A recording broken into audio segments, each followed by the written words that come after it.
বন্যায় ক্ষতিগ্রস্ত খানাকুলের ঢোলডাঙ্গা এলাকায় শুরু হলো বাঁধ নির্মাণের কাজ। ঘটনা প্রসঙ্গে জানা যায়, সম্প্রতি বন্যায় খানাকুলের ঢোলডাঙ্গা এলাকায় দীর্ঘদিন জল জমে থাকার কারণে রাস্তাঘাট সহ নদী তীরবর্তী এলাকাগুলি ক্ষতিগ্রস্ত হয় বলে জানা যায়। নিত্যযাত্রী সহ সমস্যায় পড়েছিলেন এলাকার বাসিন্দারা। নিজেরাই উদ্যোগ নিয়ে বাঁশের সেতু রাস্তা মোটামুটিভাবে সারাই করে চলার যোগ্য করেছিলেন এলাকার মানুষ। খানাকুল বিধায়ক সুশান্ত ঘোষ খানাকুল 2 নম্বর পঞ্চায়েত সমিতির নিজস্ব তহবিল থেকে সারানোর উদ্যোগ গ্রহণ করলেও পর্যাপ্ত টাকা না থাকার কারণে সেচ দপ্তরকে বিষয়টি জানান তিনি। সেচ দপ্তরের পক্ষ থেকে নির্মাণের আশ্বাস দেওয়া হয়। এদিন খানাকুলের ঢলডাঙ্গা এলাকায় বাঁধ নির্মাণের কাজ শুরু হয়। কাজটি দ্রুত সম্পন্ন হবে বলে জানা গেছে। ঘটনায় খুশি এলাকার বাসিন্দারা। এ প্রসঙ্গে খানাকুল বিধায়ক সুশান্ত ঘোষ কি বললেন বিস্তারিত শোনাবো।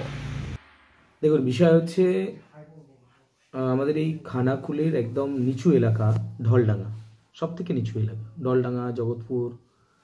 তো এই এলাকাগুলো প্রায় 4 মাসের কাছাকাছি ডুবেছিল বন্যায়। তো স্বাভাবিকভাবে রাস্তাঘাট অনেক জায়গায় ক্ষতি হয়েছে। তো একদম নদীর তীরবর্তী যে রাস্তাগুলো রয়েছে এগুলো একদম ভেঙে গেছে।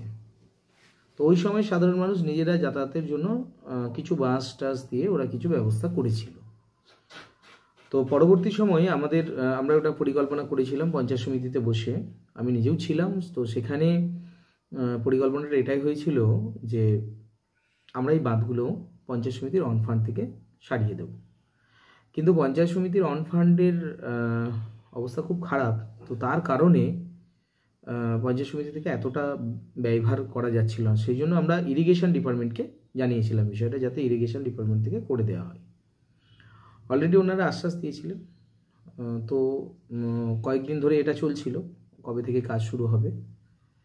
তো এটা নিয়ে অলরেডি তৃণমূলের বেশ কিছু ইউটিউবার এটাকে নিয়ে একটা উত্তেজনা তৈরি করার চেষ্টা করেছিল। তো সেখানে আজকে আমি গিয়েছিলাম।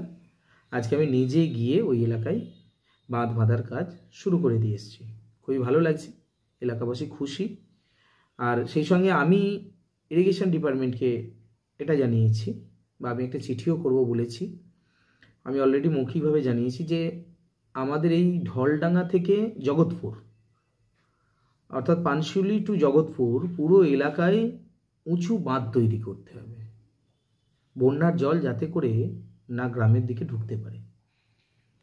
তো তার জন্য পরিকল্পনা নিতে হবে, একটা বড় পরিকল্পনা। এই ব্যাপারে এই সরকারের দ্বারা সম্ভব হবে বলে মনে হয় না, কারণ এই সরকার করবেও না, করতেও পারবে না। 15 বছর হয়ে গেল, করতে পারেনি। তো 2026 আমরা মানুষের কাছে আহ্বান রাখছি যে আপনারা পশ্চিমবঙ্গে পরিবর্তন আনুন, বিজেপিকে প্রতিষ্ঠা করুন। খানাকুলে যেরকম আমরা সুশাসন ফেরাবো, ঠিক একই রকমভাবে আমরা খানাকুলকে বন্যার হাত থেকে বাঁচানোর জন্য সমস্ত প্রয়োজনীয় পদক্ষেপ নেব। নদী বাঁধ উঁচু থেকে শুরু করে নদীর সাথে যুক্ত যে সকল খালগুলো আছে সেগুলো সংস্কার করা, সুইচ গেট বিভিন্ন জায়গায় তৈরি করা। তো খানাকুলকে বন্যার হাত থেকে বাঁচানোর জন্য যা যা করার দরকার সেটা আমরা করব।